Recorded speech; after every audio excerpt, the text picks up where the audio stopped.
Hello students, welcome back to our spoken English. In the class la aspects of the tenses பத்தி பார்க்க போறோம்.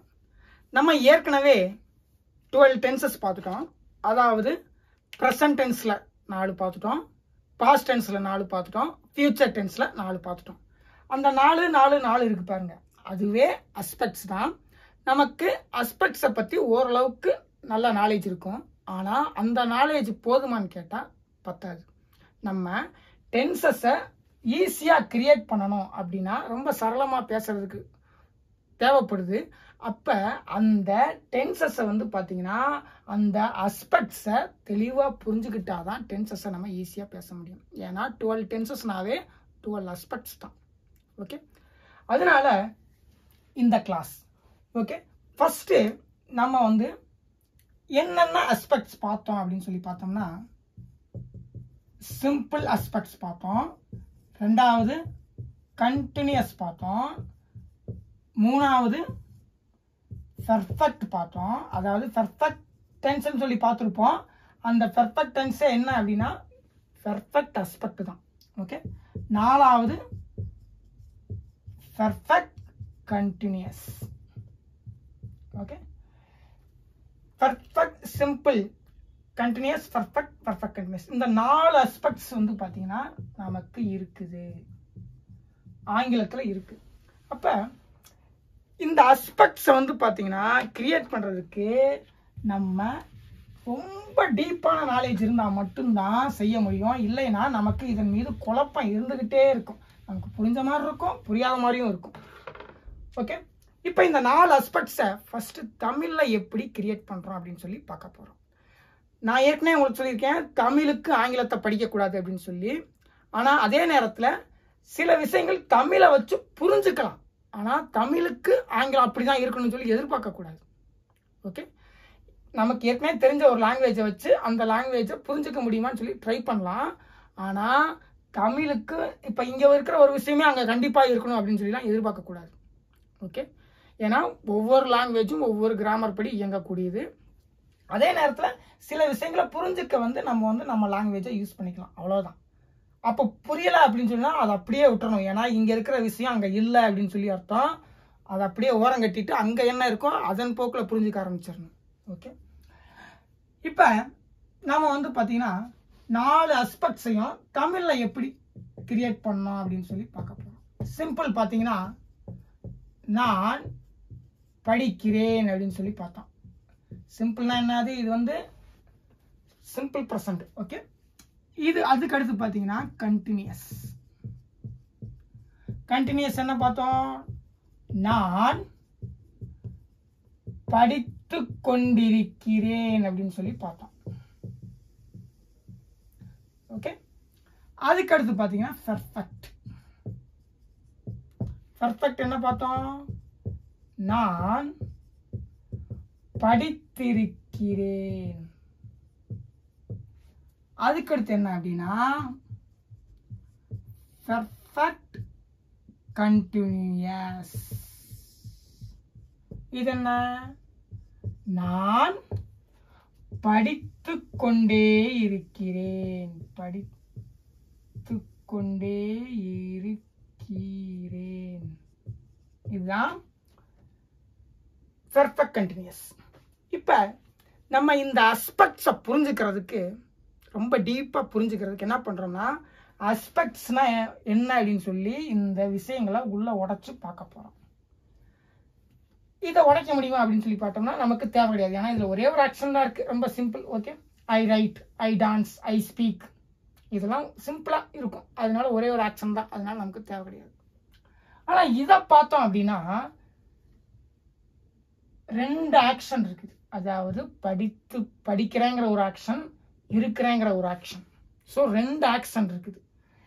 அதுக்கப்புறம் perfect. பெர்ஃபெக்ட்ல பார்த்தோம் அப்படின்னா இதுலேயுமே பார்த்தீங்கன்னா 2 ஆக்ஷன் இருக்குது. படிக்கிறேன் அப்புறம் இருக்கிறேன். அதாவது படித்து முடிச்சுட்டு அப்புறம் இருக்கிறேன், படித்து அப்புறம் இருக்கிறேன். அதுதான் படித்திருக்கிறேன்னு சொல்லி உங்களுக்கு நான் ஏற்கனவே சொல்லியிருக்கேன். அதுக்கப்புறம் நான் படித்துக்கொண்டே இருக்கிறேங்கிறதுல இதுலையும் பார்த்தீங்கன்னா தமிழில் தான் ஒரு ஆக்ஷன் இருக்கிற மாதிரி இருக்கும். ஆனால் ஆங்கில கணக்கின்படி இது 2 ஆக்ஷன். இங்கே ஒரு ஆக்ஷன். மொத்தம் வந்து பார்த்தீங்கன்னா மொத்தம் 3 ஆக்ஷன் இதில் இருக்குது இங்கிலீஷ் படி. ஓகே, இப்போ இதுலேருந்து நமக்கு என்ன தெரியுது அப்படின்னா அஸ்பெக்ட்ஸ்னா என்ன அப்படின்னு சொல்லி பார்த்தோம்னா இங்கே 2 ஆக்ஷனை கம்பைன் பண்ணியிருக்காங்க, இங்கே 2 ஆக்ஷனை கம்பைன் பண்ணியிருக்காங்க, இங்கே 3 ஆக்ஷனை கம்பைன் பண்ணியிருக்காங்க தமிழ் ஆங்கிலத்தின்படி. ஸோ அஸ்பெக்ட்ஸ்னா நமக்கு என்ன தெரிய வருதுன்னா அஸ்பெக்ட்ஸ்னா என்ன அப்படின்னா ஓகே கம்பைன்டு ஆக்ஷன்ஸ் தான் வந்து பார்த்தீங்கன்னா அஸ்பெக்ட்ஸ். ஓகே, கம்பைன்டு ஆக்ஷன்ஸ் அதாவது இங்க 2 இங்க 2 இங்க 3. ஸோ நமக்கு அப்ப ஏன் இந்த மாதிரி கம்பைன் பண்றாங்க ஆக்ஷன்ஸ் அப்படின்னு சொல்லி நமக்கு தெரிய வரணும். தமிழ் படி பார்த்தா மெர்ஜ் பண்ணியிருக்காங்க. ஓகே, ஏன் இந்த மாதிரி மெர்ஜ் பண்றாங்க, ஏன் நம்ம மெர்ஜ் பண்ணோம், ஏன் நம்ம வந்து அஸ்பெக்ட் கிரியேட் பண்றதுக்கு மெர்ஜ் பண்ணோம். நம்ம நினைக்கலாம் இந்த மாதிரி சிங்கிளா இருந்தாவே நம்ம ஈஸியா பேசிட்டு போயிடலாமே. ஏன்னா நம்ம வந்து பாத்தீங்கன்னா ஐ ஆம் ஸ்டடியிங் அப்படின்னு சொல்லி பார்த்தீங்கன்னா யூஸ் கிரியேட் பண்ண கஷ்டமா இருக்குது. இதே பார்த்தீங்கன்னா ஐ ஹாவ் ஸ்டடிட் அப்படின்னு சொல்லி சொல்ல நமக்கு கஷ்டமா இருக்குது. ஏன்னா ரெண்டு ஆக்ஷனாக இருக்குது, இதுலேயும் 2 ஆக்ஷன் இருக்குது. அது மாதிரி நமக்கு இங்கிலீஷில் வந்து பேசுறதுக்கு ரொம்ப கஷ்டமா இருக்குது. ஐ ஹாவ் என்னதான் நம்ம வந்து அஸ்பெக்ட்ஸை ஏஜிடிஎம் படிச்சிருந்தாலும் நமக்கு இது வந்து பார்த்தீங்கன்னா புரியறதுக்கு ரொம்ப கஷ்டமா இருக்கு. ஏன்னா இப்படி இவ்வளோ இருக்குது, இப்படி இருக்கு. ஏன்னா நம்ம தமிழ் படி இதை ஒரே ஆக்ஷனாக பார்த்துட்டோம், இதையும் ஒரே ஆக்ஷனாக பார்த்துட்டோம், இதையும் ஒரே ஆக்ஷனாக தான் நம்ம நினச்சிக்கிட்டு இருக்கோம். இது ஒரே ஆக்ஷன் தான், படித்துக்கொண்டே இருக்கிறேங்கிறது ஒரே ஆக்ஷன் தான், படித்திருக்கிறேங்கிறது ஒரே ஆக்ஷன் தான், படித்து கொண்டிருக்கிறேங்கிறதும் ஒரே ஆக்ஷன் தான். ஏன்னா நம்ம அந்த மாதிரி பழகிட்டோம், நம்ம லாங்குவேஜ் அப்படி. ஆனால் நம்ம லாங்குவேஜுக்குள்ளே உள்ள போய் பார்த்தோம்னா இதுக்குள்ள 2 ஆக்ஷன் இருக்கு, இதுலயும் 2 ஆக்ஷன் இருக்கு, இதுக்குள்ளேயும் 3 ஆக்ஷன் இருக்கு அப்படிங்கிறது நமக்கு தெரிய வருது. படித்திருக்கிறேன்னா என்ன, படித்து அப்புறம் இருக்கிறேன். படித்துக்கொண்டே இருக்கிறீங்கன்னா படிக்கிறேங்கிற செயலையும் செய்கிறேன், இருக்கிறேங்கிற செயலையும் செய்கிறேன். இதுதான் படித்து கொண்டிருக்கிறேன். ஸோ நமக்கு என்ன தெரிய வந்துருச்சு அப்படின்னா அஸ்பெக்ட்ஸ்னா ஆக்ஷன்ஸை கம்பைன் பண்ணி வச்சிருக்காங்க, 2-3 விஷயங்களை, 2-3 செயல்களை அப்படின்னு சொல்லி தெரிஞ்சிருச்சு. இப்போ ஏன் கம்பைன் பண்றாங்க அப்படின்னு சொல்லி பார்க்க போறோம். ஏன்னா கம்பைன் பண்றாங்க அப்படின்னா எதுக்கு கம்பைன் பண்றாங்க, சிங்கிளாவே இருந்தா நம்ம வந்து ஈஸியா சொல்லிட்டு போயிடலாமே அப்படின்னு சொல்லி நமக்கு தோணும். அந்த ஏன் கம்பைன் பண்றாங்க அப்படிங்கிறதுக்கான அர்த்தம் நமக்கு தெரிய வருது அப்படின்னா நம்ம ஈஸியா நம்மளும் கம்பைன் பண்ணி சென்டென்ஸை உருவாக்கிடலாம்.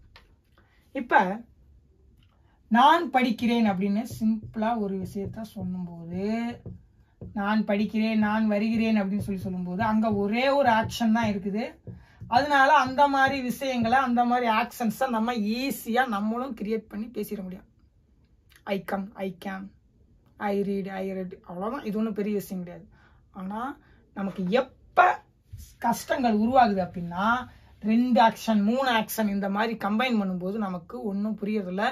ஏன்னா இவ்வளோ விஷயங்களை திடீர்னு வந்து தனித்தனியாகவும் இது பண்ணணும், 2-3 ஆக்ஷனை கம்பைன் பண்ணணும், ஒன்றுமே புரியலையே அப்படின்னு சொல்லி நமக்கு யோசிப்போம். ஓகே, அப்போ இங்கேருந்து நம்ம வந்து தெளிவாக பார்ப்போம். இப்போ நான் வந்து வீட்டில் ஸ்கூல் முடிஞ்சு வீட்டுக்கு வந்துட்டேன். எனக்கு வந்து நாளைக்கு எக்ஸாம். எங்கள் அப்பா வந்து என்னைய வந்து படிக்க சொல்லியிருக்காரு. எக்ஸாமுக்கு படி, விளையாட போகாத அப்படின்னு சொல்லியிருக்காரு. அதுக்கப்புறம் எங்கள் அப்பா வந்து ஒரு 8 மணிக்கு வர்றாரு. 8 மணிக்கு வந்ததும் என்னை கேட்குறாரு, 5 மணிக்கு என்னடா பண்ணிட்டு இருந்தேன் அப்படின்னு சொல்லி கேட்குறாரு. நான் படித்து கொண்டிருந்தேன் அப்படின்னு நான் சொல்கிறேன். நான் என்ன சொல்கிறேன் அப்படின்னா, நான் படித்து கொண்டிருந்தேன் அப்படின்னு நான் சொல்கிறேன். படித்து கொண்டிருந்தேன். இதுல நான் 2 ஆக்ஷனை கம்பைன் பண்ணியிருக்கேன். படித்து அதாவது படித்தல் அப்படிங்கிற அந்த ஒரு ஆக்ஷன், படித்தல்ங்கிற ஒரு ஆக்ஷன், அப்புறம் இருக்கிறேன் அப்படிங்கிற ஒரு ஆக்ஷன். அதாவது படித்தேன் அப்படிங்கிற ஒரு ஆக்ஷன், படித்தேன் அப்படிங்கிற ஒரு ஆக்ஷன் அப்படி கூட வச்சுக்கோங்க. ஓகே, இப்போ உங்களுக்கு தெளிவா என்ன புரியணும் அப்படின்னா நீங்க யோசிக்கலாம், ஏன் நான் இதை வந்து கம்பைன் பண்ணி சொல்லணும். 2 ஆக்ஷன் நான் தான் சொல்றேன். நான் எங்க அப்பாட்ட என்ன சொல்லலாம்னா, நான் படித்தேன், நான் படித்தேன்னு சொல்லி முடிச்சுட்டு நான் இருந்தேன் அப்படின்னு நான் சொல்லலாமே. ஏன் நான் வந்து 2 ஆக்ஷனையும் கம்பைன் பண்ணி பேசணும் அப்படின்னு சொல்லி பார்த்தோம்னா, நான் படித்தேன், நான் இருந்தேன் அப்படிங்கிற இந்த செப்பரேட் ஆக்ஷன்ஸுக்கும் இது வந்து செப்பரேட் பண்ணிட்டோம். ஓகே, இந்த செப்பரேட் ஆக்ஷன் கொடுக்குற இந்த மீனிங்கும் இந்த கம்பைன் பண்ணி இருக்கேன் பாருங்க, இந்த கம்பைனட் ஆக்ஷன்ஸ் இது கொடுக்குற மீனிங்கும் ஒன்னா அப்படின்னு சொல்லி கேட்டா கிடையாது. நான் படித்தேன், எங்க அப்பா சொல்றாரு நான் படித்தேன், நான் இருந்தேன் அப்படின்னு சொல்லி சொல்லும்போது அதுல நான் படித்து கொண்டிருந்தேன் அப்படின்னு சொல்லி சப்ஜெக்ட் எக்ஸாக்டா அந்த செயல தான் இருந்துச்சு அப்படிங்கிற மீனிங் கொடுக்கக்கூடிய அந்த மீனிங் இந்த ரெண்டு ஆக்ஷனை செப்பரேட்டா தனித்தனியா சொல்லும்போது வருதா அப்படின்னு சொல்லி கேட்டா வரல. நான் படித்தேன், நான் இருந்தேன். ஆனா இந்த ரெண்டு ஆக்ஷனையும் கம்பைன் பண்ணும்போது அங்க புதுசா ஒரு மீனிங் உருவாகுது. அந்த மீனிங் எக்ஸாக்டா சப்ஜெக்ட் அந்த செயல தான் இருந்துச்சு அப்படின்னு சொல்லுது. ஓகே, ரெண்டு செயலையும் இந்த சப்ஜெக்ட் தான் செஞ்சிச்சு, நான் தான் செஞ்சேன். ஆனா அதை நான் தனித்தனியா சொல்லும்போது இந்த மீனிங் வருதா அப்படின்னு சொல்லி கேட்டா வரல. ஆனா அதை கம்பைன் பண்ணி சொல்லும்போது வருது. ஸோ அதனாலதான் நம்ம ஆக்ஷன்ஸை கம்பைன் பண்றோம். அப்ப எப்படி ஆக்ஷன்ஸை கம்பைன் பண்றோம் அப்படிங்கிறதையும் நம்ம பார்க்கணும். இப்ப நான் படித்தேன் அப்படின்னு ஃபர்ஸ்ட் இருக்கு, அதாவது படித்தேன் அப்படிங்கிற அந்த செயல். ஏன்னா இறந்த காலம் படித்தேன் அப்படிங்கிறதுனால அது இறந்த காலங்கிறதுனால நான் படித்தேங்கிற செயல் படித்தேன்னு சொல்றேன். அப்ப நான் இருந்தேன், அதுவும் இறந்த காலம், அதனால இருந்தேன் அப்படின்னு நான் சொல்றேன். இப்ப இந்த ரெண்டையும் எப்படி தமிழ்ல கம்பைன் பண்ணணும் அப்படின்னா சப்ஜெக்ட் ரெண்டுக்குமே ஒண்ணுதான், அதனால ஒரே ஒரு சப்ஜெக்ட் போட்டுக்கிறோம். ஏன்னா சப்ஜெக்ட் வந்து நான் தான் அந்த செயலை செஞ்சேன், அப்ப இந்த ரெண்டு ஆக்ஷனையும் நான் தான் செய்ய போறேன். அப்போ ஒரே வாக்கியத்துல ரெண்டு ஆக்ஷனையும் கொண்டு வரேன். நான் படித்தேன், நான் இருந்தேன். ஓகே, இத கம்பைன் பண்ணும்போது எப்படி கம்பைன் ஆகுது அப்படின்னா ஆங்கிலத்தின்படி நான் படித்து கொண்டிருந்தேன்னு கம்பைன் பண்றாங்க.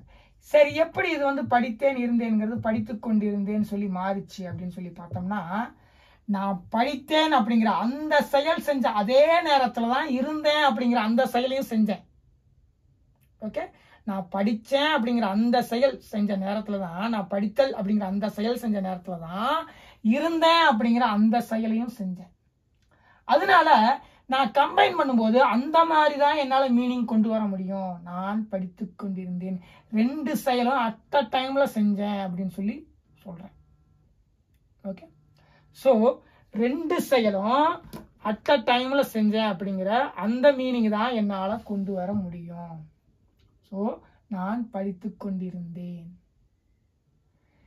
அதே நேரத்துல நான் ரெண்டு செயலையும் அட் அ டைம்ல தான் செஞ்சேன், ஆனா தனித்தனியா சொன்னா இந்த மீனிங் வருதா அப்படின்னா வரல. நான் படித்தேன், நான் இருந்தேன், ரெண்டுமே அட் அ டைம்ல தான் செஞ்சேன். ஆனா இங்க அதை கம்பைன் பண்ணி ரெண்டையும் அட் அ டைம்ல செஞ்ச மாதிரி சொல்றேன். அப்ப எனக்கு என்ன மீனிங் கிடைக்குதுன்னா சப்ஜெக்ட் எக்ஸாக்டா அந்த படித்தல்ங்கிற அந்த செயல தான் இருந்துச்சுங்கிற புதுசா ஒரு மீனிங் உருவாகுது. ஆனா இப்படி தனித்தனியா சொல்லும் போது சப்ஜெக்ட் எக்ஸாக்டா அந்த செயல தான் இருந்துச்சுங்கிற மீனிங் கிடைக்குது, ஆனா கிடைக்கல. இத்தனைக்கும் இந்த ரெண்டு செயலையும் நான் தான் செஞ்சேன், தனித்தனியா சப்ஜெக்ட்லாம் போட்டிருக்கேன், ரெண்டு செயலையும் நான் தான் செஞ்சேன், எக்ஸாக்டா அந்த செயல தான் இருந்தேங்கிற மீனிங் கொண்டு வர முடியல. ஆனா சப்ஜெக்டை வந்து அந்த ரெண்டு செயலையும் கம்பைன் பண்ணும்போது அதுக்கு ஒரு புது மீனிங் கிடைக்குது.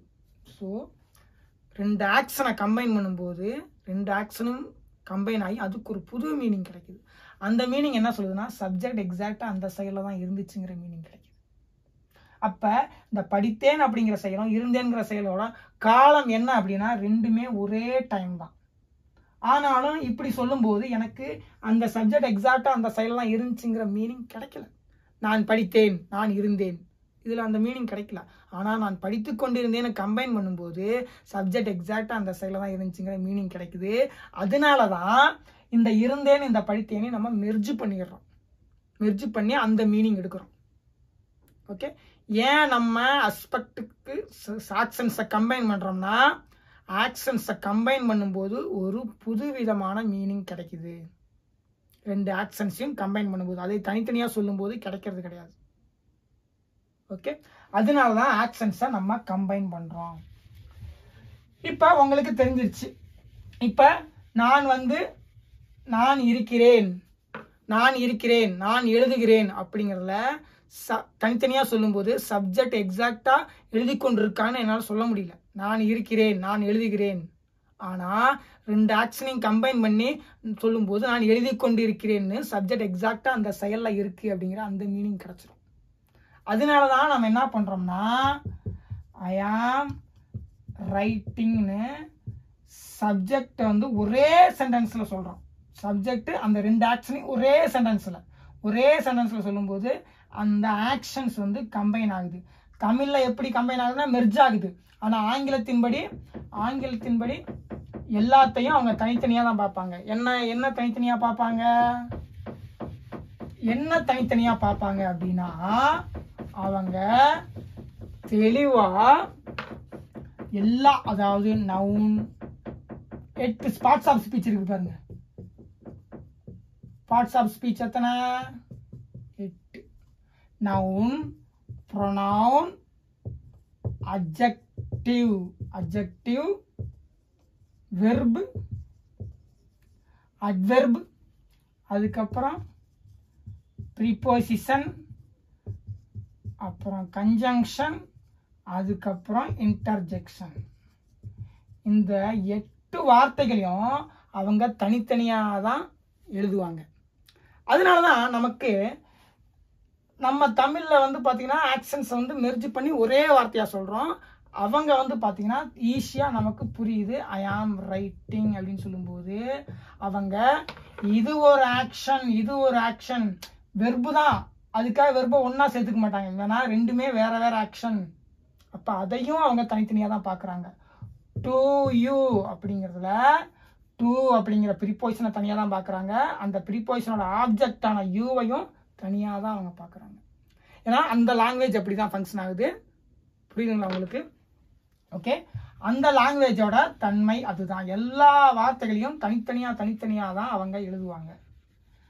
ஓகே, அது வெர்பில் 3 வெர்பு இருந்தாலும் சரி, 3 வெர்பு இருந்தாலும் 4 வெர்பு இருந்தாலும் ஒரே சென்டென்ஸில் வந்தாலும் தனித்தனியாக தான் எழுதுவாங்க. ஏன்னா அவங்க ஒவ்வொரு ஆக்ஷனையும் தனித்தனியாக தான் பார்க்குறாங்க. அதே நேரத்தில் அந்த தனித்தனியாக பார்க்குற ஆக்ஷனை ஒரே சென்டென்ஸில் எழுதும்போது என்ன ஆயிடுது அப்படின்னா நமக்கு கம்பைன் பண்ண மீனிங் கிடச்சிருது. நான் இருக்கிறேன், எப்படி இருக்கிறேன், எழுதி கொண்டிருக்கிறேன். ஏன்னா இது ஒரே சென்டென்ஸில் தானே இருக்குது.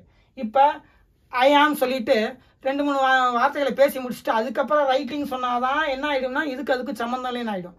ஆனால் ஒரே சென்டென்ஸில் அது அடுத்தடுத்து இருக்குது. நான் இருக்கிறேன், எப்படி இருக்கிறேன், எழுதி கொண்டிருக்கிறேன்.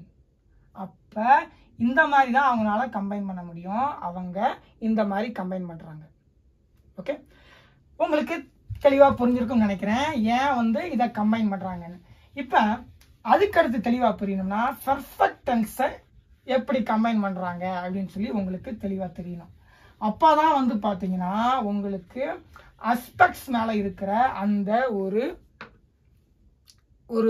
என்ன சொல்கிறேன்னா ஒரு பயம், இல்லைன்னா ஒரு குழப்பம், ஒரு சந்தேகம், அது வந்து உங்களுக்கு வந்து ரொம்ப கிளியர் கட்டாக புரிஞ்சிடும். என்ன இதில் எப்படி இதை புரிஞ்சுக்கணும் அப்படின்னு சொல்லி. ஓகே, இப்போ அடுத்து பார்த்தீங்கன்னா பர்ஃபெக்ட்.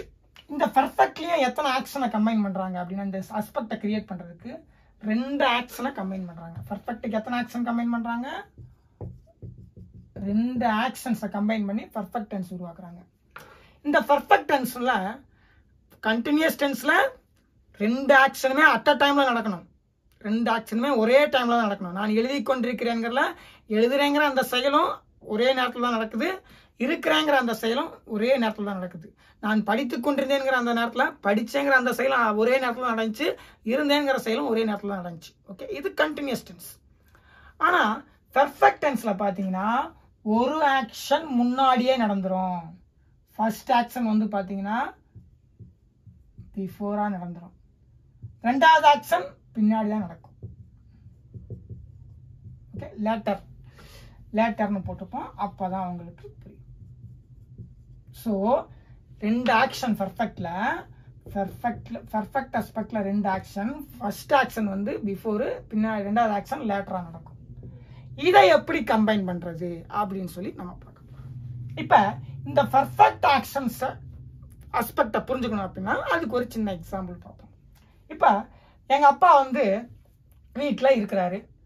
அவர் வந்து வேலைக்கு போயிட்டு வந்துட்டாரு. இதுதான் வீடு. இவர் வந்து அங்கே இருக்கிறாரு. இவர் பெட்ரூமில் வந்து பார்த்தீங்கன்னா இருக்கிறாரு. நான் வந்து ஹாலில் உட்காந்து டிவி பார்த்துக்கிட்டு இருக்கேன். இது வந்து ஹால். அப்போ அவர் என்கிட்ட என்ன சொல்கிறாரு அப்படின்னா என்னை தேடி ஒருத்தர் வருவார், வந்தால் என்கிட்ட வந்து சொல்லு, நான் தூங்கிட்டு இருக்கேன்னு சொல்கிறாரு. ஒரு 1/2 hour கழித்து அவர் வந்துட்டார். அவர் வந்து வந்துட்டார். அப்போ நான் என்ன சொல்கிறேன் அப்படின்னா, எங்கள் அப்பாவை போய் எழுப்பி அவர் வந்து இருக்கிறார் அப்படின்னு நான் சொல்கிறேன். அப்போ நான் என்ன சொல்கிறேன் அப்படின்னா, அவர் வந்திருக்கிறார் அப்படின்னா சொல்லும்போது வந்திருக்கிறார், இல்லைன்னா அவர் வந்துட்டாருன்னு சொல்லலாம். அவர் வந்துட்டாருங்கிறது சிம்பிள். ஆனால் அவர் வந்துட்டாருன்னு சொல்லும்போது பார்த்தீங்கன்னா, அவர் இங்கே வீட்டில் இப்போ இருக்கிறாருங்கிற அந்த விஷயத்த நம்ம சேர்க்காம சொல்கிறோன்னு அர்த்தம். அவரோட வருகையை மட்டும்தான் சொல்கிறோம் அவர் வந்துட்டாருன்னு. ஆனால் இங்கே வந்து இருக்கிறார்ல, அவர் வந்துட்டாரு, இந்த ஹாலில் தான் இருக்காரு அப்படிங்கிற அந்த மீனிங்கும் சேர்ந்து இருக்குது. ஏன்னா 2 ஆக்ஷன் இருக்குல்ல. அதே நேரத்தில் எங்கள் அப்பா எழுப்பி அவர் வந்துட்டாருன்னு சொல்லும்போது அவரோட அந்த வந்தாருங்கிற அந்த செயலை மட்டும்தான் சொல்கிறேன்.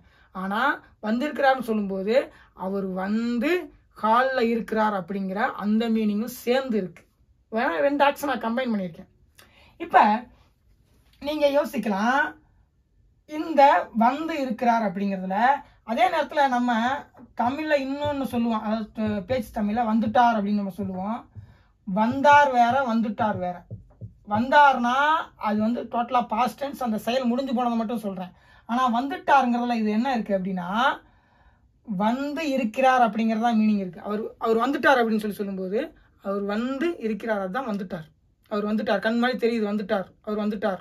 அப்போ அதோட அர்த்தம்னா வருதல்ங்கிற செயல் முடிஞ்சு போச்சு, ஆனால் இருக்கிறார், அதான் வந்துட்டார். ஓகே. ஆனால் வந்தார் அப்படிங்கிறதுல என்ன இருக்குது அப்படின்னா, அவர் வந்தார் ஆனால் இப்போ அங்கே இருக்கிறார் அப்படிங்கிற விஷயம் நான் சொல்லலை. ஜஸ்ட் அவரோட செயல் முடிஞ்சு போன தன்மையை மட்டும்தான் சொல்கிறேன். அவர் வந்தார் அப்படின்னு, போயிட்டாருன்னு கூட சொல்ல முடியும் அடுத்தேன்னு. ஆனால் அவர் வந்துட்டார் போயிட்டார் அப்படின்னு சொல்ல முடியாது. ஏன்னா அவர் வந்துட்டார்னு சொல்லும்போது அவர் வந்து இந்த இருக்கிறார், வந்துட்டார், அவர் வந்துட்டார் அப்படின்னு சொல்லும்போது அவர் இங்கே தான் இருக்காருன்னு சொல்லி அர்த்தம். ஆனால் இது வந்து பார்த்தீங்கன்னா ஒரு பேச்சு தமிழ் இருந்தாலும் நமக்கு பேச்சு தமிழுக்கும் இது எப்படி சொல்கிறாங்க ஒரு தெரியணும் அப்படிங்கிறதுக்காக. ஏன்னா நம்ம வந்து தூய தமிழில் எதுவுமே பார்க்கறது கிடையாது, அதனால சொல்கிறேன். ஏன்னா வந்துட்டாருங்கிறதோட மீனிங் என்னன்னா, அவர் வந்து வீட்டில் இப்போ தான் இங்கே தான் இருக்கு, வீட்டில் தான் இருக்காருன்னு அர்த்தம். வந்துட்டார், அவர் வந்துட்டார் அப்படின்னு சொல்லி அர்த்தம். அதனால தான் இதை சொல்கிறேன். இப்போ அவர் வந்திருக்கிறார் அப்படிங்கிறத இதில் 2 ஆக்ஷன்ஸ் இருக்குது. இதை ஏன் நம்ம கம்பைன் பண்ணணும்? அவர் வந்தார் அப்படிங்கிற ஒரு செயல் என்னது? ஏன்னா இதில் வந்து ஒரு ஆக்ஷன் முன்னாடியே முடிஞ்சிருச்சு, வந்தார். அவர் இருக்கிறார் அப்படின்னு நான் சொல்லலாம். எங்கள் அப்பாட்ட போய் நான் அப்படி சொல்லலாம், அவர் வந்தார், அவர் இருக்கிறார், அவர் வந்தார், அவர் இருக்கிறார் அப்படின்னு நான் சொல்ல முடியும் என்னால். இந்த 2 ஆக்ஷனை பிரித்தோம்னா இப்படி தான் சொல்ல முடியும். அவர் வந்தார் ஏன்னா ஒரு செயல் முன்னாடியே முடிஞ்சிருச்சு, அதுக்கப்புறம் ஒரு செயல். ஏன்னா அவர் வந்து முடிச்சதுனால தானே இப்போ வீட்டில் இருக்கிறார். இப்போ வருகைங்கிற அவர் வர்றதுங்கிற அந்த செயலை முடிச்சுட்டு தானே வீட்டில் இருக்கிறார், அப்படி தான் சொல்ல முடியும். அதனால அவர் வந்தார், இருக்கிறார். ஆனால் அவர் வந்தார், அவர் இருக்கிறார் அப்படின்னு சொல்லும்போது இங்கே அவர் வந்திருக்கிறார் அப்படிங்கிற அந்த ஒரு மீனிங்க்கு எக்ஸாக்டாக 100% இதில் மீனிங் எடுக்க முடியுமானா எடுக்க முடியாது. ஏன்னா இது வந்து பார்த்தீங்கன்னா அவர் வந்தார், அவர் இருக்கிறார் அப்படின்னு சொல்கிறது நம்ம பழக்கத்தில் கிடையாது. அதனால தான் நம்ம என்ன பண்ணுறோம், ஆக்ஷனை கம்பைன் பண்ணி அவர் வந்து அப்புறம் இருக்கிறார். அதே நேரத்தில் அவர் வந்து அவர் இருக்கிறார் அப்படிங்கிறதுல நமக்கு இந்த எக்ஸாக்டான மீனிங் கிடைக்குதா அப்படின்னு சொல்லி கேட்டால் கிடைக்கல. அவர் வந்தார், அவர் இருக்கிறார். அப்போ நம்ம ஏன் இந்த மாதிரி கம்பைன் பண்ணி பேசுகிறோம் அப்படின்னா, நமக்கு இந்த 2 ஆக்ஷனையும் கம்பைன் பண்ணும்போது ஒரு புதுவிதமான மீனிங் கிடைக்குது. தனித்தனி ஆக்ஷனாக இருக்கும்போது கிடைக்காத அந்த மீனிங் 2 ஆக்ஷனை கம்பைன் பண்ணும்போது ஒரு புதுவிதமான மீனிங் கிடைக்குது. அது என்னன்னா, அவர் அந்த செயலை செஞ்சுட்டு இப்போ இருக்கிறார் அப்படிங்கிற அந்த புதுவிதமான மீனிங் கிடைக்குது. ஓகே. அதனால தான் நம்ம ஆக்ஷன்ஸை எப்பவுமே கம்பைன் பண்ணுறோம். ஏன்னா ஆக்ஷன்ஸ் தனித்தனியாக இருக்கும்போது கொடுக்குற மீனிங் வந்து பார்த்தீங்கன்னா டிஃப்ரெண்ட்டாக இருக்கும். அதே ஆக்ஷன்ஸை 2 ஆக்ஷனை கம்பைன் பண்ணும்போது அது ஒரு புதுவிதமான மீனிங் கொடுக்குது. அந்த மீனிங் நமக்கு தேவைப்படுது. அதனால தான் ஓகே. அதனால தான் நம்ம ஆக்ஷன்ஸை கம்பைன் பண்ணுறோமே தவிர நம்ம வேணும்னே ஆக்ஷன்ஸை கம்பைன் பண்ணுறது கிடையாது. ஏன்னா அவர் வந்தார், அவர் இருக்கிறார் அப்படிங்கிறது அவர் வந்திருக்கிறார் அப்படிங்கிறதுக்கான இந்த மீனிங் இது இந்த 2 ஆக்ஷனும் கொடுக்குதா அப்படின்னு சொல்லி தனித்தனியாக பார்க்கும்போது கொடுக்குதானா? கொடுக்காது. ஆனால் அவர் வந்திருக்கிறார்னு சொல்லுங்கிற எங்கள் அப்பாவுக்கு தெளிவாக புரியும், அவர் வந்து இருக்கிறார் அப்படின்னு சொல்லி. ஆனால் அவர் வந்தார், அவர் இருக்கிறார் அப்படின்னு சொல்லி சொன்னா அது தெளிவா புரியாது. அதனாலதான் ஆக்ஷன்ஸை கம்பைன் பண்ணி அதுல என்ன மீனிங் கிடைக்குதோ அதன்படி பேசுறோம். ஆக்ஷன்ஸை ஏன் கம்பைன் பண்றோம்னா, ஆக்ஷன்ஸை 2 ஆக்ஷன் 3 ஆக்ஷனை கம்பைன் பண்ணும்போது அந்த புதுவிதமான மீனிங் கிடைக்குது. 2 ஆக்ஷனும் கம்பைன் ஆகும்போது புதுவிதமான மீனிங் கிடைக்குது. அந்த மீனிங் நமக்கு தேவைப்படுது. நான் பேசிக்கொண்டிருக்கிறேன், நீங்கள் படித்து இருக்கிறீர்கள், அந்த விஷயத்தை நீங்க படிச்சிருக்கீங்க, பதில் சொல்லுங்க. அப்ப நீங்க படிச்சு அப்புறம் இருக்கீங்க, அந்த தன்மையோட இருக்கீங்க, உங்களால இப்ப பதில் சொல்ல முடியும். நீங்கள் படித்தீர்கள் அப்படின்னு சொல்லும்போது நீங்கள் படித்தீர்கள், இருக்கிறீர்கள் அப்படின்னு நம்ம சொன்னோம்னா, நான் படிச்சேன் ஆனா அதுக்கப்புறம் மறந்துட்டேன், அப்புறம் இருக்கிறேன் அப்படிங்கிற அந்த மீனிங் கூட நம்ம போயிட முடியும். ஏன்னா இதுக்கும் அவர் வந்தார், அவர் வந்தார், அவர் போனார், அவர் இருக்கிறார் அப்படின்னு, அவர் வந்தார் அப்படிங்கிறதுல அதுக்கப்புறம் அவர் போனார், அவர் மீண்டும் வந்தார், அவர் இருக்கிறார் அப்படின்னு சொல்லி இதுல கேப் இருக்குது. தெளிவா தெரிஞ்சுக்க, நல்லா கேப் இருக்குது. அவர் வந்தார், வந்தார்ங்கிற செயல் முடிஞ்சு போச்சு. அவர் போனார், அவர் மறுபடியும் வந்தார், அவர் இருக்கிறார் அப்படி கூட சொல்ல முடியும். ஏன்னா இந்த 2 ஆக்ஷனுக்கும் இடையில நல்லா கேப் இருக்கு. ஆனா அவர் வந்திருக்கிறாருங்கிறதுல இந்த 2 ஆக்ஷனும் என்ன கம்பைன் பண்ணும்போது என்ன மீனிங் கிடைக்குதுன்னா, அவர் செயலை செஞ்சுட்டு இருக்கிறார் அப்படின்னு சொல்லி, அவர் வந்தேங்கிற அந்த செயலை முடிச்சுட்டு இருக்கிறார் அப்படின்னு சொல்லி எந்த ஒரு கேப்பும் இல்லாம ஆக்ஷனை சூப்பரா கம்பைன் பண்ணி நமக்கு என்ன மீனிங் வேணுமோ அது இதுதான் கொடுக்குது. இந்த 2 ஆக்ஷனும் தனித்தனியா இருக்கும்போது கொடுக்கறது கிடையாது. ஓகே, ஏன் அப்படின்னா இங்க வந்தார், மீண்டும் வீட்டுக்கு போனார், மீண்டும் மறுபடியும் வந்தார், அவர் இருக்கிறார் அப்படி கூட இதுக்குள்ள, ஏன்னா இதுக்குள்ள அந்த கேப் இருக்குது. ஏன்னா இங்க செயல் முடிஞ்சு போனதை காட்டுறோம், அதுக்கப்புறம் இந்த செயலுக்கான கண்டினியூட்டியை நம்ம காட்டல, அந்த செயலுக்கான கண்டினியூட்டியை காட்டல. ஆனா அவர் வந்திருக்கிறாருங்கிறதுல இந்த செயலுக்கு, இந்த 2 செயலுக்கும் இடையில வேற எதுவும் நடக்கல அப்படிங்கிற கண்டினியூட்டி இதுல இருக்குது. அதனாலதான் அவர் வந்திருக்கிறாருங்கிறது தெளிவா நமக்கு மீனிங்கை கொடுக்குது. ஓகே, ஸோ அதுதான் ரொம்ப முக்கியம். ஏன் நம்ம ஆக்ஷன்ஸை கம்பைன் பண்றோம்னு சொல்லி இப்போ உங்களுக்கு தெளிவா தெரிஞ்சிருக்கும்னு நினைக்கிறேன். ஏன்னா 2 ஆக்ஷனை கம்பைன் பண்ணும்போது கிடைக்கிற மீனிங் தான் நமக்கு தேவை. அந்த மீனிங் வேணுங்கிறனால நம்ம கம்பைன் பண்றோம். தனித்தனியா சொல்லும்போது இடையில என்ன வேணா நடந்திருக்கலாம், அதுக்கப்புறம் அவர் இருக்கிறார்னு கூட நம்ம சொல்ல முடியும். ஏன்னா இடையில ஒரு கண்டினியூட்டிக்கான இது கிடையாது தனித்தனியா சொல்லும்போது. நான் இருக்கிறேன், நான் எழுதுகிறேன் அப்படிங்கிறதுல அந்த ஆக்ஷனுக்கான கண்டினியூட்டி இருக்கா அப்படின்னா கிடையாது. ஆனா நான் எழுதி கொண்டிருக்கிறேங்கிறதுல 2 ஆக்ஷனும் அட் அ டைம்ல நடக்குதுக்கான கண்டினியூட்டி அதுல இருக்குது. ஓகே, அதனாலதான் ஆக்ஷனை கம்பைன் பண்ணிடுறோம். உங்களுக்கு இந்த கண்டினியூட்டி விஷயம் பெர்ஃபெக்ட் கண்டினியூஸ் டென்ஸ்ல ரொம்ப தெளிவா தெரியும். ஓகே, இப்ப அடுத்து பாத்தீங்கன்னா, இப்ப நான் படிச்சு இருக்கேன் அப்படிங்கறத நம்ம தெளிவா சொல்லியிருந்தோம். அதாவது படித்து அப்புறம் இருக்கிறேன் அப்படின்னு நம்ம தெளிவா சொல்லியிருந்தோம். இடையில என்ன வேணா நடந்திருக்கலாம். நான் படித்திருக்கிறேன், நான் படித்திருக்கிறேன். நான் அந்த படிச்சேங்கிற செயல் எக்ஸாமுக்கு முன்னாடி 10 நாளுக்கு முன்னாடி நடந்திருக்கலாம். இருக்கிறேங்கிற செயல் எக்ஸாம் டே.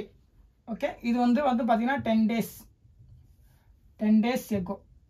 ஓகே, இப்ப படித்திருக்கிறேங்கிறதுல படிச்சேங்கிற அந்த பெர்ஃபெக்ட் டென்ஸ்னா என்ன, ஒரு செயல் முன்னாடியே முடிஞ்சிருச்சு, அதுக்கப்புறம் இன்னொரு செயல் இருக்கிறது தான். அதுதான் அந்த 2 ஆக்ஷனும் கம்பைன் பண்றதுதான் பெர்ஃபெக்ட் டென்ஸ். ஆனா இந்த 10 நாளுக்கு அப்புறம் இந்த இதுல இடையில 9 நாள் கேப் இருக்கு, என்ன வேணா நடந்திருக்கலாம். ஆனா இதை தனியா சொன்னோம்னா, நான் படித்தேன், நான் படித்தேன், நான் இருக்கிறேன் அப்படின்னு சொல்லும்போது இது பாத்தீங்கன்னா, நான் படித்திருக்கிறேங்கிறது என்னது, நான் படித்திருக்கிறேங்கிறது பிரசன்ட் பர்ஃபெக்ட். அதனாலதான் இங்க நான் இருக்கிறேன்னு போட்டிருக்கேன். ஓகே, நம்ம பாஸ்ட் பர்ஃபெக்ட் பார்த்தோம். சரி, அதுவும் பிரசன்ட் பர்ஃபெக்ட் தான் வந்திருக்கிறாருங்கிறது. இப்ப நான் படிச்சேங்கிறது 10 நாளுக்கு முன்னாடி, ஆனா அது உடனே நடந்த செயல், இது 10 நாளுக்கு முன்னாடி நடந்த செயல். நம்ம என்ன சொல்லியிருக்கேன், எத்தனை வருஷத்துக்கு முன்னாடி நடந்த செயலை கூட நம்ம சேர்த்துக்க முடியும். பிரசன்டோட கனெக்ட் பண்ணிக்கிட்டோம்னா அது பிரசன்ட் பர்ஃபெக்ட், அவ்வளவுதான். 10 நாளுக்கு முன்னாடி நடந்த செயல், இது இன்னைக்கு நடக்கிற செயல். இந்த 10 நாளுக்கு முன்னாடி இடையில 9 நாள் கேப் இருக்கு. ஆனா அதை பத்திலாம் என்னதான் நடந்துச்சு அப்படிங்கறத நம்ம இதுக்குள்ள வரும். நான் படித்தேன், நான் இருக்கிறேன் அப்படிங்கறதுல இதுல நமக்கு இந்த மாதிரி நான் படித்திருக்கிறேன் அப்படிங்கிற இந்த கண்டினியூட்டி இருக்கா, நான் படித்து அப்புறம் இருக்கிறேன்ங்கிறது இந்த இடையில 9னா என்ன நடந்துச்சு அப்படிங்கிறத பற்றிலாம் அது கவலைப்படலை. அது படித்தேன் இருக்கிறேன் படித்திருக்கிறேன் அப்படின்னு சொல்லி கண்டினியூட்டியோட எடுத்துக்குது. அதாவது படித்த செயல் அதுக்கப்புறம் இருக்கிறேன் அந்த 2 செயலையும் கண்டினியூட்டியாக பார்க்குது. ஓகே, அது எப்படி எடுத்துக்குது அப்படின்னா அன்னைக்கு நடந்த செயல் அதுக்கப்புறம் இன்னைக்கு நடக்கிற செயல் அதை 2ஐயும் தான் தொடர்பு படுத்துது. ஆனால் இந்த நான் படித்தேன் நான் இருக்கிறேங்கிறது நான் படித்தேன் அதுக்கப்புறம் சினிமா பார்க்க போனேன் அதுக்கப்புறம் விளையாட போனேன் நான் இருக்கிறேன் அப்படின்னு இடையில இது ஒரு கேப்பை உருவாக்குது. ஏன்னா இதுக்கும் கண்டினியூட்டி கிடையாது, இதுக்கும் தொடர்பு இல்லை அப்படிங்கிறதுனால. ஆனால் இந்த கம்பைன் பண்ணும்போது இதுக்கும் தொடர்பு படுத்தி 10 நாளைக்கு அப்புறம் 10 நாளுக்கு முன்னாடி படித்தேன் அதுக்கப்புறம் இப்போ இருக்கிறேன் அந்த 2 ஆக்ஷனையும் கம்பைன் பண்ணுறதுனால வேற எதை பற்றியும் இது சொல்லலை. படித்தேன் இருக்கிறேங்கிறத பற்றி மட்டும்தான் சொல்லுது. ஆனால் இங்கே அதற்கான வாய்ப்பு இருக்கு. அந்த மாதிரி ஸ்ட்ரிக்டாக கண்டினியூட்டியை கொடுக்குதா அப்படின்னா கொடுக்கல. நான் படித்தேன் அப்படின்னு சொல்லுது, அதுக்கப்புறம் நான் இருக்கிறேன்னு சொல்லுது. இடையில என்ன வேணா நடந்திருக்கலாம், அதை ஆட் பண்ணுறதுக்கான அதை சேர்க்கறதுக்கான வாய்ப்பு இதுக்குள்ளே கிடக்குது தனித்தனியாக பிரித்து பேசும்போது ஆக்ஷன்ஸை. ஏன்னா படித்திருக்கிறேன்னா படித்தேன் அப்புறம் இருக்கிறேன் அப்படிங்கிறது தான். ஸோ ஏன் கம்பைன் பண்ணுறோம் அப்படின்னா கம்பைன் பண்ணும்போது நமக்கு கிடைக்கிற மீனிங் டோட்டலாக டிஃப்ரெண்ட். தனித்தனியாக இருக்கும்போது கிடைக்கிற மீனிங் டோட்டலாக டிஃப்ரெண்ட். ஸோ அதனால தான் ஆக்ஷன்ஸை கம்பைன் பண்ணுறோம். ஓகே, உங்களுக்கு தெளிவாக இன்னும் புரியணும் அப்படின்னா பெர்ஃபெக்ட் கண்டினியூஸ் டென்ஸில் உங்களுக்கு புரிய வரும். ஓகே, அதனால தான் நம்ம ஆக்ஷன்ஸை கம்பைன் பண்ணுறோம். ஆக்ஷன்ஸை கம்பைன் பண்ணும்போது நமக்கு கிடைக்கிற மீனிங் டோட்டலாக டிஃப்ரெண்ட். ஆக்ஷன்ஸ் தனித்தனியாக இருக்கும்போது கிடைக்கிற மீனிங் டோட்டலாக டிஃப்ரெண்ட். 2 ஆக்ஷன்ஸையும் நான் தான் செஞ்சுருப்பேன், ஆனால் அந்த 2 ஆக்ஷனையும் தனித்தனியாக அடுத்தடுத்து பேசினா கூட அது 2க்கும் கனெக்டிவிட்டி இல்லாத மாதிரி இருக்கும். ஆனால் 2 ஆக்ஷன்ஸையும் கம்பைன் பண்ணி பேசும்போது 2க்கும் கனெக்டிவிட்டி இருக்கிற மாதிரி ஆகிடும், 2க்குமே கனெக்ஷன் இருக்கிற மாதிரி ஆகிடும். அதுக்கடுத்து இந்த செயல் அப்படிங்கிற மாதிரி வந்துடும். நான் 10 நாள் முன்னாடி படித்தேன் அப்புறம் இருக்கிறேன் இந்த 2ஐயும் அட் அ டைமில் பேசும்போது படித்திருக்கிறேன்னு சொல்லி பேசும்போது அந்த செயலுக்கும் இந்த செயலுக்கும் நான் கண்டினியூட்டி காட்டுறேன். ஆனால் நான் படித்தேன் நான் இருக்கிறேங்கிறதுல அந்த கண்டினியூட்டி கிடையாது. அப்போ இடையில என்ன செயலை வேணால் நம்ம சேர்த்துக்க முடியும். ஓகே, இப்போ ஆனால் நமக்கு அந்த மீனிங் வரக்கூடாது. நான் படித்தேன் இருக்கிறேங்கிறத அந்த 2 மீனிங் தான் நமக்கு வரணும். அப்போ நம்ம அதை கம்பைன் பண்ணி தான் நம்ம பேச முடியும்.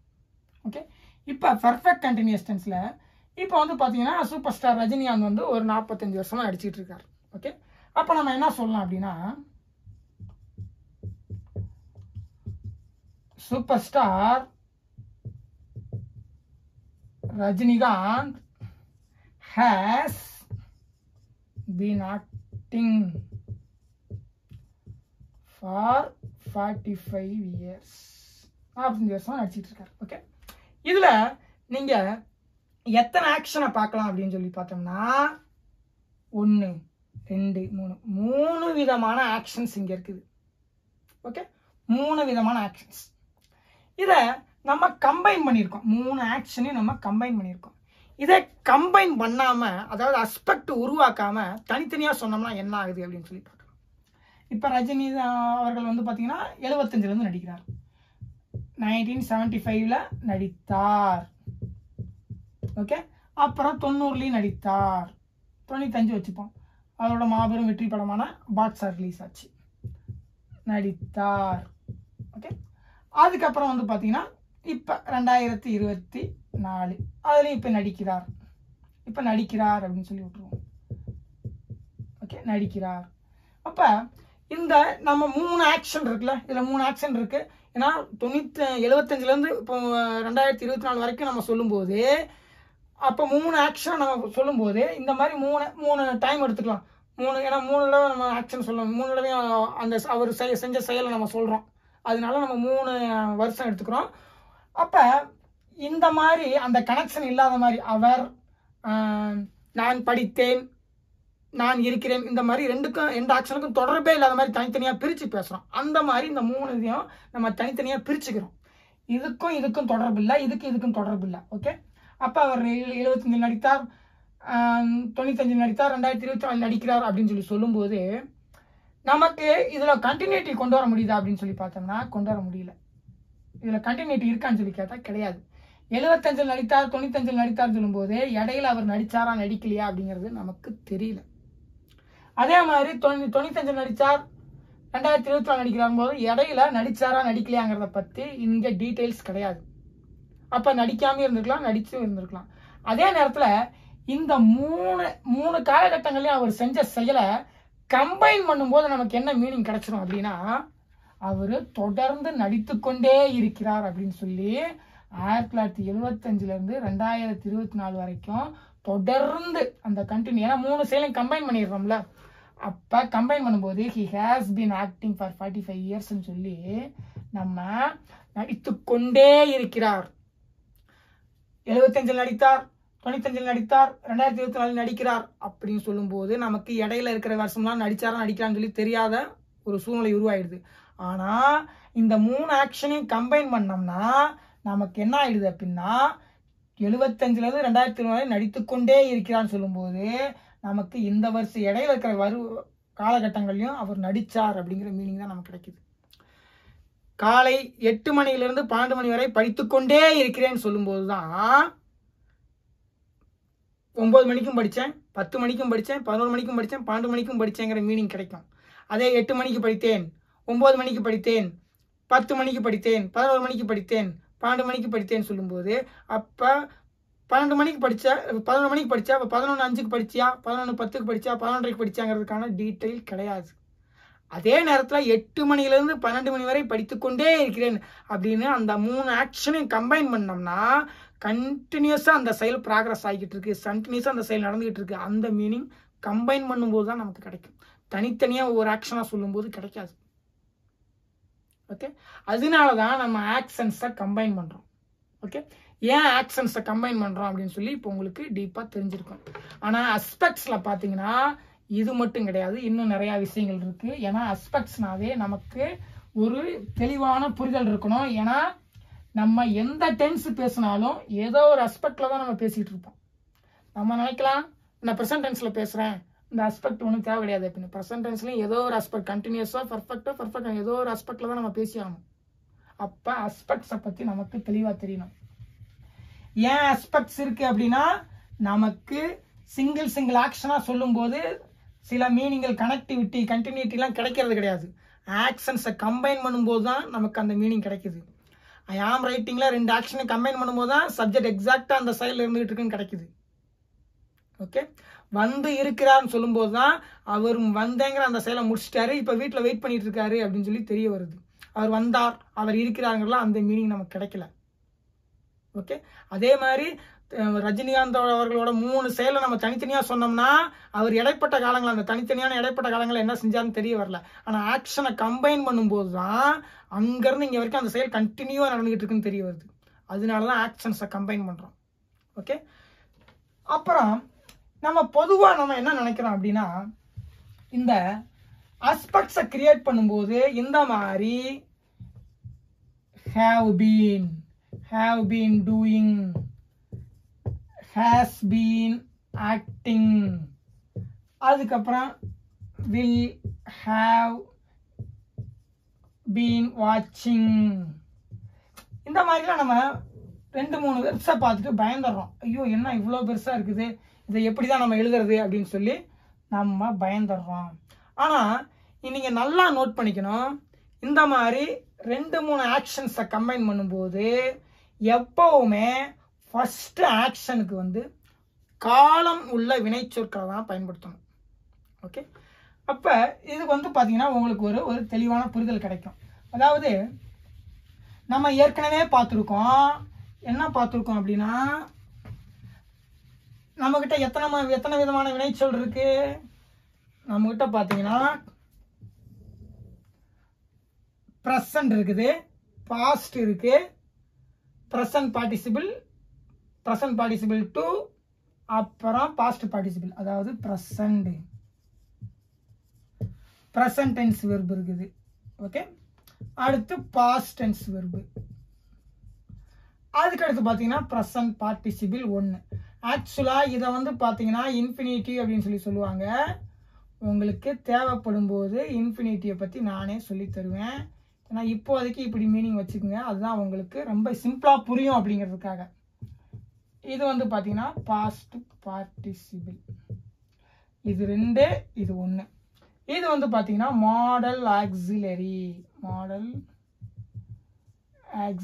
அதாவது இந்த 2க்கும் பார்த்தீங்கன்னா காலம் இருக்கிறது. இது வந்து பார்த்தீங்கன்னா டென்ஸ்டு வெர்ப்ஸ், அதாவது காலம் காட்டும். ஓகே, இந்த 3ம் பார்த்தீங்கன்னா டென்ஸ்லெஸ் வெர்ப்ஸ்,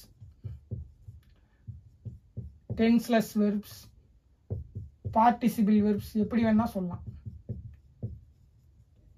டென்ஸ்லெஸ் வெர்ப்னாலும் ஒன்று தான், பார்ட்டிசிபிள் வெர்ப்ஸ்னாலும் ஒன்று தான். இப்போ அதே மாதிரி இது வந்து மாடல் ஆக்சிலரி. இது என்னது? செயலின் மீதான எண்ணம், செயலின் மீதான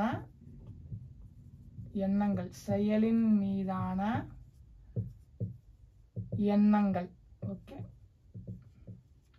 உங்களுக்கு தெளிவாக புரிஞ்சிருக்கும்னு நினைக்கிறேன். இப்போ ப்ரெசன்ட் டென்ஸ்ல என்ன இருக்கும் அப்படின்னா ஆம் இருக்கும், ஆர் இருக்கும், அதுக்கப்புறம் இஸ் இருக்கும், அப்புறம் have, has, do, does. Past டென்ஸ்ல என்ன இருக்கும் அப்படின்னா பாஸ்ட் டென்ஸ்ல வாஸ் இருக்கும், வேர் இருக்கும், அதுக்கப்புறம் ஹேட் இருக்கும், அதுக்கப்புறம் பார்த்தீங்கன்னா என்ன இருக்கும்னா டிட் இருக்கும். ஓகே, ப்ரெசன்ட் பார்ட்டிசிபிள்ல இது வந்து பார்த்தீங்கன்னா ப்ரெசன்ட் பார்ட்டிசிபிள் 1, அதாவது இன்ஃபினிட்டிவ் அப்படின்னு சொல்லி சொல்கிறாங்களா, அதுதான். அதில் வந்து பார்த்தீங்க அப்படின்னா அதில் வந்து பார்த்தீங்கன்னா பி தான் இருக்கும், அப்புறம் ஹேவ் இருக்கும், டூ இருக்கும். இது வந்து பார்த்தீங்கன்னா பீயிங், இங்கே வந்து பார்த்தீங்கன்னா ஹேவிங், இங்கே வந்து பார்த்தீங்கன்னா டூயிங், இங்கே வந்து ஹேடு, சாரி ஃபஸ்ட்டு பி வரைக்கு போட்டுக்குவோம், பீன், ஹேடு, அப்புறம் டன். மாடல் ஆக்சிலரியில் என்ன இருக்கும் அப்படின்னா வில்லு, ஷாலு, ஷுட்டு, உட்டு, மே, மைட்டு, இந்த மாதிரி இருக்கிறலாம் மாடல் ஆக்சிலரி. எப்போவுமே நம்ம ஒரு அஸ்பெக்ட்ஸில் 2-3 வெர்ப்ஸ்லாம் வருது அப்படின்னா நம்ம அதை பார்த்து பயப்படக்கூடாது. என்ன இவ்வளோ இருக்குது அப்படின்னு சொல்லி. அதுவும் இல்லாமல் இவ்வளோ வெர்ப்ஸ்லாம் இருக்குது, இதில் பார்ட்டிசிபிள் வெர்ப்ஸ் இருக்குது, டென்ஸ்லெஸ் வெர்ப் வேறு இருக்குது, மாடல் ஆக்சிலரி வேறு இருக்குது, இந்த மாதிரி நம்ம பயப்படக்கூடாது. ஏன் அப்படின்னா இப்போ I will have been going to Mumbai, நான் மும்பைக்கு போய் கொண்டே இருந்திருப்பேன் அப்படின்னு சொல்லி அர்த்தம். இப்போ இந்த மாதிரி வரும்போதும் இல்லை I have been going to, இங்கே வந்து டெல்லி போட்டுருக்கோம், டெல்லி அப்படின்னு சொல்லும்போதும் நமக்கு ஒரு விஷயம் தெளிவாக தெரியணும். எப்போவுமே முதல்ல இருக்கிற அந்த வினைச்சொல் இருக்கு பாருங்க, அந்த வினைச்சொல் வந்து காலம் காட்டக்கூடிய வினைச்சொல்லாக தான் இருக்கணும், காலம் காட்டக்கூடிய வினைச்சொல். அதனால ஹேவ் வந்து பார்த்தீங்கன்னா இங்கேருந்து தான் எடுத்திருப்பாங்க, கண்டிப்பாக இங்கேருந்து ப்ரெசண்ட்லேருந்து எடுத்து தான் இருக்கும். அதனால தான் இது வந்து பார்த்தீங்கன்னா ப்ரெசண்ட் பெர்ஃபெக்ட் கண்டினியூஸ், அதாவது ஒன்று ஹேவாக இருக்கும் இல்லைன்னா ஹேடாக இருக்கும். அப்போ வில்லு வந்துச்சே இங்க அப்படின்னு சொல்லி கேட்டிங்கன்னா செயலின் மீதான எண்ணங்களும் முதல்ல வரும். என்ன செயலின் மீதான எண்ணம்? வில்லு, ஷாலு, சுட்டு. அப்படி இல்லை அப்படின்னா காலம் காட்டக்கூடிய அந்த வினைச்சொல் தான் முதல்ல வரும். அதுக்கப்புறம் இருக்கிறது எல்லாமே காலம் காட்டாதான் இருக்கும். எப்பவுமே தெரிஞ்சுங்க. ஏன்னா சப்ஜெக்டோட காலம் எப்பவும் ஒன்று தான் இருக்க முடியும். எத்தனை ஆக்ஷனை வேணாலும் போடலாம், ஆனால் காலம் ஒன்று தான் இருக்க முடியும். அப்படி இதுக்கும் காலம் கொடுத்தோம்னா சப்ஜெக்ட் இந்த செயல்லையும் இருக்கு, இந்த செயல்லையும் இருக்கு, இந்த செயல்லையும் இருக்குங்கிற மாதிரி நம்ம காலம் கொடுக்குற எல்லா செயல்லையும் இருக்கிற மாதிரி மாறிடும். அப்புறம் சப்ஜெக்ட் ஒரு அதிசய பிறவி ஆகிடும். ஏன்னா சப்ஜெக்ட் வந்து ஒரு காலத்தில் தான் இருக்க முடியும், ஒரு டைமில் ஒரு காலத்தில் தான் இருக்க முடியும். அட் அ டைமில் 2-3 ஆக்ஷனில் இருக்கிற மாதிரிலாம் காட்ட முடியாது. ஆனால் அந்த ஆக்ஷன்ஸை நம்ம வந்து செயலை எடுத்துக்கலாம், ஆனால் அந்த செயலோட காலத்தை எடுத்துக்கூடாது. செயலோட காலம் எப்பவுமே ஒரே ஒரு வெர்புக்கு தான் காட்டணும். ஸோ எப்பவுமே இந்த மாதிரி 2-3 வெர்பு வருது, ரெண்டுனாவே ஒன்றுனா அந்த ஒன்றுலேயே வந்து காலம் இருக்கும். 2, 3, 4லாம் இருக்கும்போது எப்பவுமே முதல்ல வர்ற வெர்பு வந்து எப்பவுமே காலம் காட்டக்கூடிய வினை சொல்லதான் இருக்கணும். அப்படி இல்லைன்னா செயலின் மீதான எண்ணங்களை காட்டக்கூடிய வினை சொல்லதான் இருக்கணும். இந்த ஹேவுக்கு வந்து காலம் கிடையாது, இந்த ஹேவுக்கு காலம் கிடையாது. இந்த ஹேவ் வந்து இங்க இருந்து எடுத்த ஹேவ். ஓகே, இந்த ஹேவ் வந்து இங்க இருந்து எடுத்த ஹேவ், இந்த ஹேவ் இங்க இருந்து எடுத்த ஹேவ், பிரசன்ட் டென்ஸ்ல இருந்து எடுத்த ஹேவ். அப்ப ஒன்னே காலம் இருக்கிற வினைச்சொல்ல தான் யூஸ் பண்ண முடியும். அப்படி காலம் இருக்கிற வினைச்சொல் இந்த ஹேவ் யூஸ் பண்ணும்போது அது பிரசன்ட் டென்ஸ் அப்படின்னு சொல்லி தெரிஞ்சிருக்கு. அதாவது பிரசன்ட் டென்ஸ்னா என்ன, இது வந்து பாஸ்ட் அப்படின்னா இது பிரசன்ட் அப்படின்னா இது ஃபியூச்சர்னா இந்த ஹேவ் வந்து பிரசன்ட் டென்ஸ் ஹேவ். அப்ப இந்த பீன் அப்படிங்கிறது கொஞ்சம் இருந்தேங்கிற அந்த செயல், அப்ப இதுக்கு கொஞ்சம் முன்னாடி அப்படின்னு சொல்லி மாறிடும். இதே இங்க வந்து ஹேடு போட்டோம் அப்படின்னா அது வந்து பாஸ்ட் டென்ஸா மாறிடும். அப்ப இந்த பாஸ்ட் டென்ஸ்க்கு கொஞ்சம் முன்னாடி பீன் இருந்திருக்கு, அப்ப பீன் வந்து இங்க இருந்திருக்கு. அப்ப கோயிங்கிறது அங்க இருந்து இங்க வரைக்கும் நடந்துகிட்டே இருக்கு. ஏன்னா இது பர்ஃபெக்ட் கண்டினியூஸ்னால, பாஸ்ட் பர்ஃபெக்ட் கண்டினியூஸா மாறிடுச்சுங்கிறதுனால. ஸோ எப்பவுமே நம்ம இந்த மாதிரி 2 வெர்பு வந்தாவே நம்ம ஒரே ஒரு வெர்புக்கு தான் காலம் காட்டணும். அதுவும் முதல் வெர்பா இருக்கும். ஏன் முதல் வெர்புலே நம்ம காலம் காட்டுறோம் அப்படின்னா, நான் ஒருத்தர்கிட்ட பேசிக்கிட்டு இருக்கேன், சப்ஜெக்ட் இப்போ ஐங்கன்னு இருக்கிறதுனால சப்ஜெக்ட், இப்போ ஹீன்னு கூட இருக்கலாம், இல்லை சீன் கூட இருக்கலாம், இல்லை ஒரு மிருகமும் இருக்கலாம், இல்லை ஒரு இடமும் இருக்கலாம். அப்படி அந்த சப்ஜெக்டை பற்றி பேசும்போது அந்த சப்ஜெக்டோட நான் செயலை சொல்லும் போது, முதல் செயலை சொல்லும் போது அந்த சப்ஜெக்ட் என்ன காலத்தில் இருக்குங்கிறத நான் சேர்த்து சொல்லிடணும். அப்போ அதுக்கப்புறம் அவர் 2-3 ஆக்ஷனை சொல்லும் போதும் அதுக்கு அது ரிலேட்டடான காலம் அப்படின்னு சொல்லி அவர் எடுத்துப்பார். இந்த பீனுக்கு காலம் கிடையாது, அது தனியா பார்த்தோம்னா காலம் கிடையாது. இந்த பீனுக்கு தனியா எடுத்து வந்து பார்த்தோம்னா காலம் கிடையாது, ஏன்னா அது இங்க இருக்கு. அதே நேரத்துல இது ஹேட் பாஸ்ட் டென்ஸ் கூட போகும்போது என்ன ஆயிடுது அப்படின்னா, இது பாஸ்ட் டென்ஸுக்கான பீன் அப்படின்னு சொல்லி மாறிடுது. அப்ப பாஸ்ட் இங்க பீன் வந்து அதுக்கு கொஞ்சம் முன்னாடி. ஓகே, எப்பவுமே முதல் வெர்புலையே காலம் காட்டிடணும். ஆனா நம்ம தமிழ்ல பாத்தீங்கன்னா, நான் படித்துக்கொண்டே இருக்கிறேன், நான் படித்துக் கொண்டிருக்கிறேன், நான் படம் பார்த்து கொண்டிருக்கிறேன், அந்த பார்த்து கொண்டிருக்கிறேன் அப்படின்னு நான் எழுதி கொண்டிருக்கிறேன் சொல்லும்போது அது மொத்தமா ஒரே வார்த்தையா இருக்குது. எழுதி கொண்டிருக்கிறேன், எழுதி கொண்டே இருக்கிறேன், ஒரே வார்த்தையா இருக்கிறதுனால நமக்கு பாத்தீங்கன்னா பின்னாடி இருந்தாலும் நமக்கு அது ஏன் பிரச்சனை இல்லைன்னா, நமக்கு இது ஒரே வார்த்தையா இருக்கிறதுனால நம்ம வந்து ஈஸியா என்ன எடுத்துக்க வேண்டியது இருக்குன்னா, இங்க காலம் நமக்கு தெரிஞ்சிடும், ஏன்னா ஒரே வார்த்தையா இருக்கிறதுனால. ஆனா ஆங்கிலத்துல தனித்தனியா இருக்கிறதுனால நம்ம முதல்ல போடுற வெர்புலே காலம் காமிச்சிடணும். காலம் காட்டாம விட்டோம் அப்படின்னா சப்ஜெக்ட் எந்த காலத்திலே இருக்குன்னு தெரியாம கேட்கிறவருக்கு ஒண்ணுமே புரியாது. செயலை மட்டும் செய்தான் இது எந்த காலம் அப்படின்னு, எந்த காலத்துல இந்த சப்ஜெக்டை பத்தி பேசுறாரு, சப்ஜெக்டோட செயலின் காலம் என்ன அப்படின்னு சொல்லி அவருக்கு தெரியாம போயிடும். ஓகே, அதனாலதான் எப்பவுமே ஃபர்ஸ்ட் வெர்புலே நம்ம காலத்தை காமிச்சிட்டோம்னா தான் கேட்கறவருக்கு ஈஸியா புரியும். ஓ, சப்ஜெக்ட் இங்க வந்து இறந்த காலத்துல இருக்குது, இறந்த காலத்துல அதுக்கு முன்னாடி இருந்தேங்கிற ஒரு செயலை செஞ்சிருக்கு, அப்ப கோயிங்கிற செயலை செஞ்சுட்டு இருந்தது அப்படின்னு சொல்லி எடுத்துக்க முடியும். அப்படி இல்லை, நான் காலம் காட்டல அப்படின்னா நீங்க செயலின் மீதான எண்ணத்தை தான் காட்ட முடியும். செயலின் மீதான எண்ணத்தை முதல் வார்த்தையா போடணும். வில்லுக்கு பதிலாக மே கூட போடலாம். I may have been going to Mumbai, நான் மும்பைக்கு சென்று கொண்டே இருக்கலாம். ஓகே, உங்களுக்கு தெளிவா தெரிஞ்சிடணும். ஏன்னா நம்ம வந்து இதை பார்த்ததும் வந்து குழம்பிடக்கூடாது, என்ன இவ்வளோ வெர்ப்ஸை வந்து கிரியேட் பண்ணி எப்படி பண்றது அப்படின்னு. எப்பவுமே முதல் வெர்பிலே நம்ம காலமோ இல்லை செயலின் எண்ணமோ காட்டும் போது அதுக்கப்புறம் இந்த வார்த்தையெல்லாம், இப்ப இது வந்து செயலின் மீதான எண்ணம் தான் ஹேவ், செயலின் மீதான எண்ணம் தான் பீனு, செயலின் மீதான எண்ணம் தான் கோயிங். இங்க பாஸ்ட் டென்ஸ் தான் பீனு, இங்க பாஸ்ட் டென்ஸ் தான் கோயிங். ஓகே, ஏன்னா எடுத்த உடனே பாஸ்ட் டென்ஸ் காமிச்சிட்டோம் நம்ம. ஸோ நமக்கு தெளிவா தெரிய வேண்டியது என்ன அப்படின்னா, நம்ம அஸ்பெக்ட்ஸ் ஏன் கிரியேட் பண்றோம், ஏன்னா நமக்கு தனித்தனி ஆக்ஷனா இருந்தா அதோட மீனிங் வேற, கம்பைன் பண்ணும்போது அது புதுவிதமான மீனிங் கொடுக்குது. அந்த மீனிங் நமக்கு வேணுங்கிறனால ஆக்ஷன்ஸை கம்பைன் பண்றோம். அப்படி ஆக்ஷன்ஸை கம்பைன் பண்ணும்போது முதல் வெர்பிலேயே நம்ம காலம் காமிச்சிடணும், அப்படி இல்லைன்னா செயலின் மீதான எண்ணத்தை காமிச்சிடணும். ஓகே, அப்பதான் அந்த சென்டென்ஸ் வந்து இந்த காலத்துல இருக்குன்னு சொல்லி தெரிய வரும். அப்படி இல்லைன்னா இந்த செயலின் மீதான எண்ணத்துக்கான சென்டென்ஸ் அப்படின்னு சொல்லி தெரிய வரும்.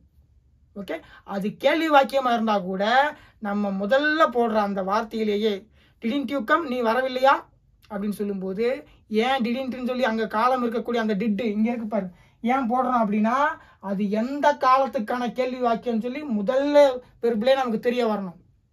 அப்பதான் கேட்குறவங்களுக்கும் ஈஸியாக புரியும். ஓ இந்த காலத்தை பற்றி இந்த சப்ஜெக்டில் இந்த காலத்தில் இருக்கிற இந்த சப்ஜெக்டை பற்றி பேசுகிறாருன்னு சொல்லி தெரிய வரும். நம்ம எல்லாம் போட்டு முடிச்சுட்டு பின்னாடி போய் போட்டோம்னா எதை பற்றி பேசுகிறாருனே தெரில, எந்த காலத்தில் சப்ஜெக்ட் இருக்குது பேசுகிறாரே தெரில அப்படின்னு சொல்லிட்டு நம்ம போயிடுவோம். நம்ம லாங்குவேஜ் அப்படி ஃபங்க்ஷன் ஆகிற லாங்குவேஜ் கிடையாது. ஆனால் அப்படி ஃபங்க்ஷன் ஆகிற லாங்குவேஜும் இருக்குது. ஆனால் நம்ம லாங்குவேஜ் அப்படி ஃபங்க்ஷன் ஆகிற லாங்குவேஜ் கிடையாது. ஏன்னா நமக்கு வந்து எத்தனை ஆக்ஷனை கம்பைன் பண்ணாலும் ஒரே வார்த்தையாக இருக்கிறனால, படித்துக்கொண்டே இருக்கிறேங்கிறது ஒரே வார்த்தைங்கிறனால நமக்கு ஈஸியாக தெரிஞ்சு வருது. நம்ம என்ன நினைக்கலாமா, அவன் எந்த ஊரில் படிச்சுக்கிட்டு இருக்கான்னு சொல்லி நினைக்கலாம். அவன் எந்த ஊரில் படித்து கொண்டிருக்கிறான், நம்ம என்ன நினைக்கிறோம், அவன் எந்த ஊரில் படித்து கொண்டிருக்கிறான் அப்படின்னு சொல்லும்போது நம்ம கடைசியாக தானே காலம் காட்டுறோம். அவன் எந்த ஊரில் படித்து கொண்டிருக்கிறான், கடைசியாக தானே அந்த இருக்கிறான்னு தானே காலம் தெரியுது அப்படின்னு சொல்லி நீங்கள் நினைக்கலாம். ஆனால் நம்ம எப்போ வெர்பை போட்டாலும் அந்த வெர்பு எந்த காலத்தில் இருக்குன்னு சொல்லி நமக்கு உடனே தெரிய வரணும். அதனால தான் ஆங்கிலத்தில் முன்னாடி வெர்பு இங்கே தனித்தனியாக பிரிஞ்சிருக்கு. முன்னாடி வெர்பிலே நம்ம ஃபர்ஸ்டே காமிச்சிடுறோம். தமிழில் வந்து மொத்தமாக இருக்குங்கிறதுனால நம்ம பின்னாடி காமிச்சாலும் நமக்கு பிரச்சனை இல்லை. ஏன்னா அது ஒரே வார்த்தை தான். ஓகே, அதனால உங்களுக்கு ரொம்ப சிம்பிளாக இந்த கிளாஸ் புரிஞ்சிருக்கும்னு நினைக்கிறேன். ஏன்னா நமக்கு வந்து அஸ்பெக்ட்ஸை பற்றி ரொம்ப டீப் நாலேஜ் இருந்தால் மட்டும்தான் நம்ம அதை பார்த்த உடனே ஈஸியாக புரிஞ்சுக்க முடியும். இல்லை அப்படின்னா நம்மளால கஷ்டம். ஏன்னா ஆங்கிலத்தோட வேர்டார்டர் என்ன, ஐ ஹேட், நான் வச்சிருந்தேன், என்ன இருந்தேங்கிறத, எப்படி இருந்தீங்க, கோயிங், அப்போ அந்த செயல் இன்னும் முன்னேறிட்டே இருந்தது. நான் சென்று கொண்டே இருந்தேன் டெல்லிக்குன்னு சொல்லி தமிழில் அர்த்தம். ஓகே, நம்ம வந்து தமிழில் வந்து இதுக்கு என்ன மீனிங் வரலன்னு சொல்லி பார்க்கக்கூடாது. தமிழுக்கு ஆங்கிலத்தை படிக்கக்கூடாது, கான்செப்டை எடுத்துக்கணும். கான்செப்ட்னா 3 ஆக்ஷனை கம்பைன் பண்ணும்போது பெர்ஃபெக்ட் கண்டினியூஸ் உருவாகும். அது எந்த காலத்துக்கான பெர்ஃபெக்ட் கண்டினியூஸ்னு நம்ம அதோட ஃபர்ஸ்ட் வார்த்தையை வச்சு புரிஞ்சுக்க முடியும். ஸோ நான் ஏற்கனவே உங்களுக்கு சொல்லியிருக்கேன், அடிப்படை ஆக்ஷன்ஸ் என்ன, பி, ஹேவ், டூ. ஓகே, இந்த 3 பிளஸ் செயலின் மீதான எண்ணம், இந்த செயலின் மீதான எண்ணம் இருக்கு பாருங்க, வில்லு, ஷாலு, ஷுட்டு, இது அதுதான் முதல் வார்த்தையா எப்பவுமே வரும் ஆங்கிலத்தில். ஏன்னா ஒரு ஆக்ஷனே இதை பேஸ் பண்ணி தான் இருக்கும். ஏன்னா அடிப்படை ஆக்ஷனே இதுதான், அதை பேஸ் பண்ணி தான் இருக்கும். அந்த அடிப்படை ஆக்ஷன்ல நான் படித்துக் கொண்டிருக்கிறேன், ஆர் யூ ஸ்டடிங், கேள்வியா நீ படித்துக் கொண்டிருக்கிறாய், ஆர் யூ ஸ்டடிங் அப்படின்னு சொல்லும்போது நமக்கு எப்பவுமே இந்த பேசிக் ஆக்ஷன்ல தான் நம்ம கேள்வி கூடாது. அதனாலதான் இது அடிப்படை வாக்கிய, அடிப்படை செயல்கள்னு சொல்லிட்டு இருக்கேன்.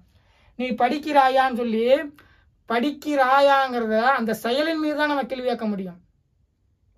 ஓகே, அப்போ அந்த செயலின் மீது தான் நம்ம கேள்வி கேட்க முடியும். அதனாலதான் நம்ம எப்பவுமே செயலை வந்து முன்னாடி போடுறோம். ஓகே, அப்போ கேள்வி வாக்கியம் சொல்லும்போது நான் உங்களுக்கு தெளிவாக சொல்றேன். இருந்தாலும் இப்போ உங்களுக்கு வந்து புரியணும் அப்படிங்கிறதுக்காக சொல்றேன். எப்பவுமே ஒன்று ஹேவு, ஹேடு, ஹேஸ் இந்த மாதிரி அடிப்படை செயல்கள் தான் காலத்தை காட்டும். ஓகே, சிம்பிளாக இருக்கும்போது வேணா ஐ வாட்ச்டு எ மூவின்னு சொல்லி சிம்பிளாக இருக்கும்போது அந்த வாட்ச்டுங்களே அந்த காலம் இருக்குங்கிறனால அது சிம்பிள் அஸ்பெக்ட், ஒரே ஒரு வெர்பு தான் இருக்கும், அதுலேயே நமக்கு காலம் காட்டிட முடியும். அதே நேரத்தில் 2-3 ஆக்ஷன்ஸ் போடும்போது முதல் வார்த்தையாக வரதுலேயே நம்ம காலம் காட்டிடணும். அந்த முதல் வார்த்தையாக எது வரும் அப்படின்னா இந்த ப்ரெசன்ட் பாஸ்டில் இதுதான் மேக்ஸிமம் வரும், இதுதான் வரும், மேக்ஸிமம் இல்லை 100க்கு 100 இதுதான் வரும். அதுக்கப்புறம் மாடல் ஆக்சிலரி வரும், அவ்வளோதான். இந்த இது வரவே வராது, இது வந்து பின்னாடி தான் வரும். இந்த பின்னாடி இருக்கிறது காலம் தேவையில்லை, ஏன்னா இது இங்கே இருக்கிற காலத்தை, ஏன்னா இந்த காலத்தை இது எடுத்துக்கும். ஓகே, உங்களுக்கு அஸ்பெக்ட்ஸை பற்றி கிளியர் கட்டாக புரிஞ்சிருக்கும்னு சொல்லி நினைக்கிறேன். நெக்ஸ்ட் கிளாஸில் மீட் பண்ணுவோம்.